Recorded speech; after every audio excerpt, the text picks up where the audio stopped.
Bonjour à tous et bienvenue sur notre chaîne. Aujourd'hui, nous avons une affaire terrifiante à vous présenter, l'affaire du cannibale Isakov. Cette histoire glaçante va vous tenir en haleine jusqu'à la fin de la vidéo. Imaginez un instant être plongé dans un monde obscur où les limites entre la réalité et l'horreur sont floues.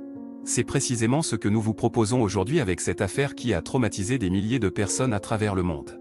Ce que nous vous révélerons dans cette vidéo va vous glacer le sang. Isakov, un homme en apparence ordinaire, se révèle être un véritable monstre. Ces actes d'une cruauté sans nom ont secoué toute une communauté et ont laissé les enquêteurs perplexes. Mais ce qui rend cette affaire encore plus terrifiante, c'est la façon dont Isakov a réussi à dissimuler ses crimes pendant des années. Les détails macabres de ce qu'il a fait à ses victimes sont si horribles que nous hésitons à les dévoiler, mais nous le ferons pour vous, nos fidèles spectateurs. Alors attachez-vous bien, car vous ne pourrez plus vous échapper de cette histoire qui vous hante déjà. Préparez-vous à découvrir les sombres méandres de l'esprit d'un cannibale et à plonger dans un univers glaçant dont vous ne sortirez pas indemne. Avant de commencer, nous vous invitons à vous abonner à notre chaîne, à liker cette vidéo et à laisser vos commentaires.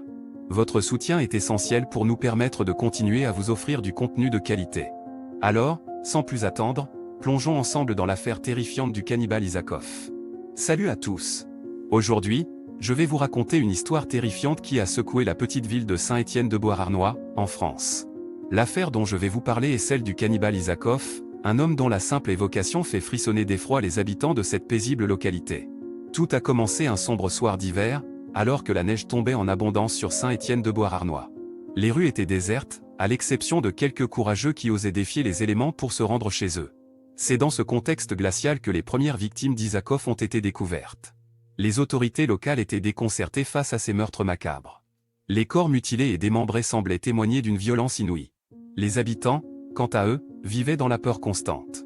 Chacun se demandait qui pourrait être le responsable de ces actes barbares. Les enquêteurs étaient sur le qui-vive, cherchant désespérément des pistes pour résoudre cette affaire terrifiante. Les rumeurs allaient bon train, alimentant les conversations dans les cafés et les bars de la ville. Certains parlaient d'un loup-garou, d'autres d'un démon venu hanter Saint-Étienne-de-Beauharnois. Mais la réalité était bien plus sombre. Isakov était un homme en apparence ordinaire, vivant en retrait de la société. Personne ne se doutait de ses pulsions cannibales, de son appétit insatiable pour la chair humaine. Il vivait dans une petite maison isolée, dissimulant ses sombres secrets à l'abri des regards curieux.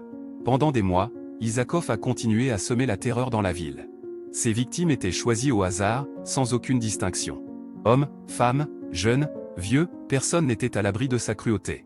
Il semblait incapable de résister à ses pulsions meurtrières, chaque acte de violence le poussant à en commettre un autre. Les habitants de Saint-Étienne-de-Beauharnois vivaient dans un état de paranoïa permanent. Chaque bruit suspect, chaque ombre fugace faisait naître en eux une angoisse insoutenable. Les enfants ne sortaient plus jouer dans les rues, les commerces fermaient leurs portes plus tôt que d'habitude. La vie dans cette petite ville paisible était devenue un cauchemar. Puis, un jour, la chance a tourné en faveur des enquêteurs. Une jeune femme, parvenue à échapper à Isakov, a réussi à alerter la police. Elle a décrit en détail le visage de son agresseur, ses tatouages macabres et sa démarche étrange. Grâce à ces informations précieuses, les forces de l'ordre étaient enfin sur une piste sérieuse. Les semaines qui ont suivi ont été marquées par une traque sans relâche. Les autorités ont fouillé chaque recoin de la ville, interrogé des dizaines de suspects, suivi des pistes qui semblaient prometteuses.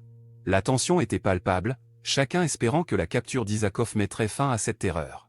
Et puis, enfin, le jour tant attendu est arrivé. Isakov a été appréhendé dans une petite cabane abandonnée, non loin de Saint-Étienne-de-Beauharnois. Il n'a pas opposé de résistance, semblant presque soulagé d'enfin mettre un terme à sa folie meurtrière. Aujourd'hui, les habitants de Saint-Étienne-de-Beauharnois tentent de se reconstruire, de retrouver une certaine sérénité. Mais ils n'oublieront jamais l'étreinte glaçante de l'affaire du cannibale Isakov. Cette histoire terrifiante restera gravée dans leur mémoire collective, les incitant à ne jamais baisser leur garde face à l'horreur qui peut sommeiller en chaque être humain.